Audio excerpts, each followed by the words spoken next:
يا اهلا بكم يا اساطير في فيديو جديد على القناة. النهاردة جاي اتكلم معاك عن واحد من افضل واكثر افلام الرعب النفسي اللي سابت علامة مش هتتمحي في تاريخ السينما.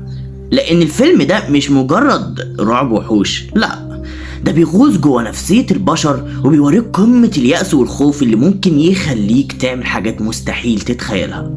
ايوه، النهاردة بنتكلم عن فيلم ذا ميست او الضباب.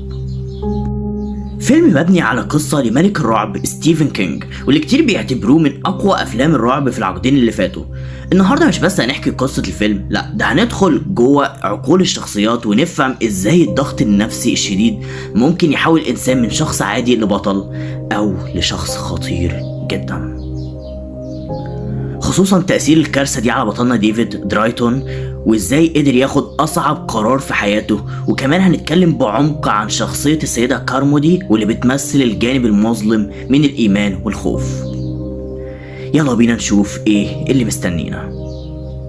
البداية الكارثية والضباب الغامض. تخيل معايا عاصفة بتضرب بلدتك الصغيرة وكل حاجة بتتدمر. بعد ما العاصفة بتعدي بتبدأ تشوف الدنيا بترجع لطبيعتها. بطلنا ديفيد درايتون الرسام بياخد ابنه الصغير علشان يجيبه مؤن من السوبر ماركت. الجو عادي جدا، الشمس طالعة، ولكن فجأة ضباب كثيف جدا وغريب بيظهر من العدم وبيغطي البلدة كلها في ثواني معدودة. مش ضباب عادي، ده ضباب بيخفي وراء أسرار مرعبة وكائنات مش من عالمنا. السوبر ماركت، سجن الخوف البشري ونضال البطل النفسي. الناس اللي كانوا جوه السوبر ماركت بيلاقوا نفسهم محبوسين تماما، الابواب مقفوله، الرؤيه صفر بره، والاسوأ ان في وحوش غريبه ضخمه بدأت تظهر من الضباب ده وبتحاول تخترق السوبر ماركت. هنا الفيلم مش بيركز بس على الرعب من الوحوش، لا، ده بيوريك ازاي الناس لما بيتحطوا تحت ضغط ويأس شديد طبيعتهم بتتغير تماما. اللي كانوا بيحاولوا يساعدوا بعض بيبدأوا ينقسموا ويحاربوا بعض كمان. وهنا بيظهر التأثير النفسي على ديفيد درايتون. في البداية ديفيد هو صوت المنطق والعقل، بيحاول يهدي الناس، ينظف صفوفهم، يلاقي حلول، بيحمي ابنه بكل قوته ويفكر ازاي يوصل بيه لبر الأمان. ولكن مع الوقت ومع كل هجوم جديد من الوحوش ومع كل روح بتزهق أمام عينه بنشوف اليأس بيبدأ يتسلل لقلبه ولعقله. الضغط عليه بيكبر، هو اللي الناس بتعتمد عليه، هو اللي بيحاول يطمنهم، لكن جواه الأمل بيقل تدريجيا. الفيلم بيوريك نضاله الداخلي بين رغبته في التمسك بالأمل ورؤيته لواقع مرير بيزداد سوءا. وحوش الضباب ووحوش التعصب. شخصية السيدة كارمودي كامرأة للخوف. الفيلم بيقدم لنا تصميمات لمخلوقات فضائية بجد مرعبة، حشرات ضخمة، عناكب عملاقة، وكائنات تانية مفترسة بتصطاد البشر في الضباب. كل لقطة بتظهر فيها الوحوش دي بتخلي قلبك يدق من الرعب، لكن الصدمة الحقيقية مش في الوحوش اللي بره، لا، الصدمة في وحوش البشر اللي جوه السوبر ماركت، وتحديدا شخصية السيدة كارمودي. السيدة كارمودي في البداية هي مجرد ست كبيرة، يمكن غريبة الأطوار شوية، لكن مع تصاعد الأزمة والخوف بتتحول لشخصية مجنونة ومتعصبة دينيا.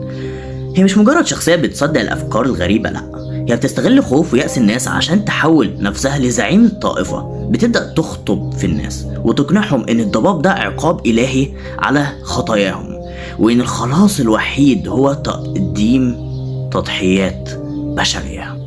الفيلم بيوريك ببراعة ازاي الخوف ممكن يحول الإيمان لتعصب أعمى، وازاي شخصية ضعيفة ممكن تستغل نقاط ضعف الآخرين وتقودهم للهاوية. كارمودي بتمثل الوجه القبيح للخوف اللي بيخلي العقل ينغلق على نفسه ويصدق أي شيء مهما كان جنوني. طالما بيقدم بارقة أمل أو تفسير للكارثة، هي بتظهر ازاي المجتمع ممكن ينقسم على نفسه بسبب الخوف، وازاي صوت التعصب ممكن يطغى على صوت العقل. السيدة كارمودي، الجانب المظلم للإيمان والخوف. السيدة كارمودي هي الشخصية اللي بتسبب يمكن رعب نفسي أكتر من الوحوش نفسها، وهي بتمثل التطرف الديني واستغلال الخوف في أوقات الأزمات، من غريبة أطوار إلى زعيمة الطائفة. في بداية الفيلم كارمودي بتبان كست عجوزة مجنونة شوية، ليها معتقدات غريبة ومحدش بياخدها بجدية أبدا، لكن مع ظهور الضباب والوحوش بتتحول لشخصية مختلفة تماما. هي بتشوف الكارثة ديت عقاب إلهي على خطايا البشر، بتبدأ تبشر بده بصوت عالي، استغلال الخوف والضعف. نقطة قوتها الأساسية هي استغلال خوف ويأس الناس. لما كانت الحياة بتكون طبيعية محدش بيسمع لها، ولكن لما الموت بيحيط بالجميع الناس بيتحولوا لأشخاص ضعاف ومحتاجين لأي تفسير أو بصيص أمل، حتى لو كان عن طريق التعصب.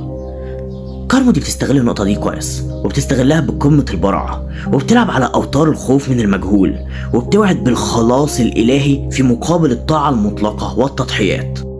الضباب مرآة للنفس البشرية وقت الأزمة. الفيلم ده مش مجرد وحوش ودم بس، الضباب هو دراسة عميقة للنفس البشرية وقت الأزمة، بيوريك ازاي ممكن تتحول، وازاي الخوف ممكن يسوقك لقرارات مستحيل تتخيلها. بيقدم لك شخصيات بتعكس كل الأطياف الخاصة بالاستجابة البشرية للكارثة، من العقلانية للقوة للتعصب لليأس، ونهايته بتخليك تسأل نفسك لو كنت مكانه انت كنت هتعمل ايه؟ هل ممكن توصل لدرجة اليأس دي؟ وهل الخوف ممكن يحولك لشخص تاني تماما؟ تحليل شخصيات الفيلم وشرح أهم التفاصيل. خلينا نتعمق أكتر في نفسية أهم شخصيتين، ديفيد رايتون والسيدة كارمودي. ديفيد رايتون هو البطل واللي قلنا عليه صوت العقل الذي يتهاوى. ديفيد هو البطل الأساسي للفيلم، وهو الرسام اللي بنشوف الأحداث من وجهة نظره. شخصيته بتمثل الإنسان العادي المنطقي اللي بيواجه موقف استثنائي ومخيف، المنطقية والقيادة المبكرة. في بداية الأزمة ديفيد هو أكتر واحد بيحاول يفضل هادي ومنطقي، هو اللي بيلاحظ أول علامات الخطر وبيحاول يحمي ابنه، وبيكون صوت العقل اللي بيقترح حلول عملية زي تقوية الأبواب أو البحث عن طريقة للنجاة.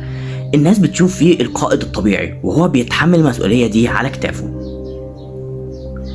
ثقل المسؤولية والأبوة.